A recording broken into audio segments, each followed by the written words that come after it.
Hi, so I'm Stéphane Van Gelder. I'm the chair of the 2015 Nominating Committee.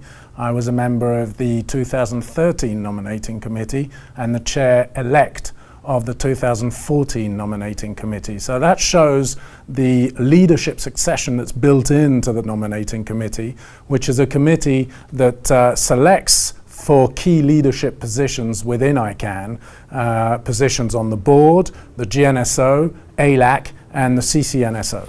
Stéphane, why does noncom play such an important role in ICANN's drive toward a sort of greater diversity and global engagement?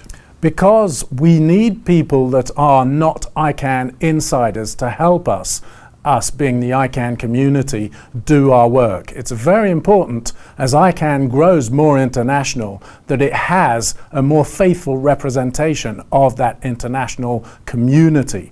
Noncom, in that regard, is a very important part of that process, because our job is to go out and find people that are not traditionally within the ICANN community, but would have the skills and the expertise that would help ICANN do its job, the core mission of ICANN being to look after the Internet's naming and addressing systems, as you know, and those protocols that go with those systems. So we do need expertise from all fields, and that diversity is helped by the NomCom process. Can you explain exactly how noncom's leadership works? So the NomCom leadership is, in my mind, one of the most mature within the ICANN community at the moment. The reason for that being that, as I explained, there is a sitting chair, which is me for 2015. There's a chair-elect, both positions being nominated by the board. The chair-elect is there to learn and understand the NomCom process, sitting beside the serving chair for a full year. So you've got that learning process built in. And there's a third leadership position, which is the associate chair, which by tradition tends to be last year's chair, the outgoing chair for the previous committee, so that there's that experience of last year as well built into the system.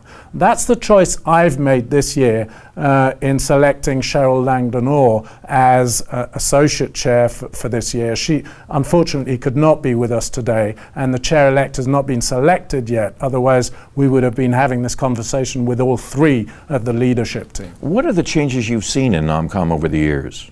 There's been a lot of changes in the recent, say, 2 or 3 years in terms of opening up the NomCom's processes so that the community, those people that are nominating people to, or selecting people to the nominating committee, they understand what's being done by the committee. So the processes have become more transparent, more open. There's been report cards coming out monthly from the committee to the community. There's open meetings at every ICANN meeting, which didn't used to happen.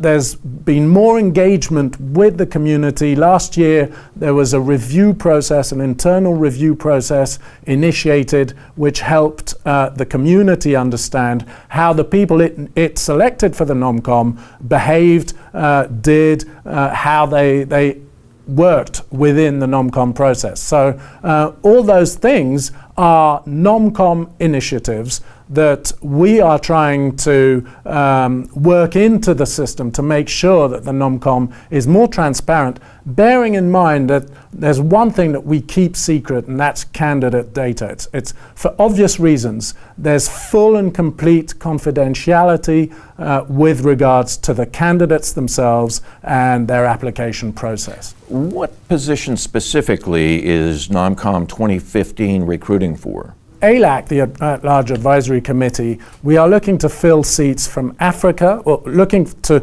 recruit, people from Africa, Asia Pac, and Latin America. And that geodiversity, which is built into the ICANN process itself, is very important to what we're trying to do as well. Stéphane Van Gelder, thank you very much. Thank you.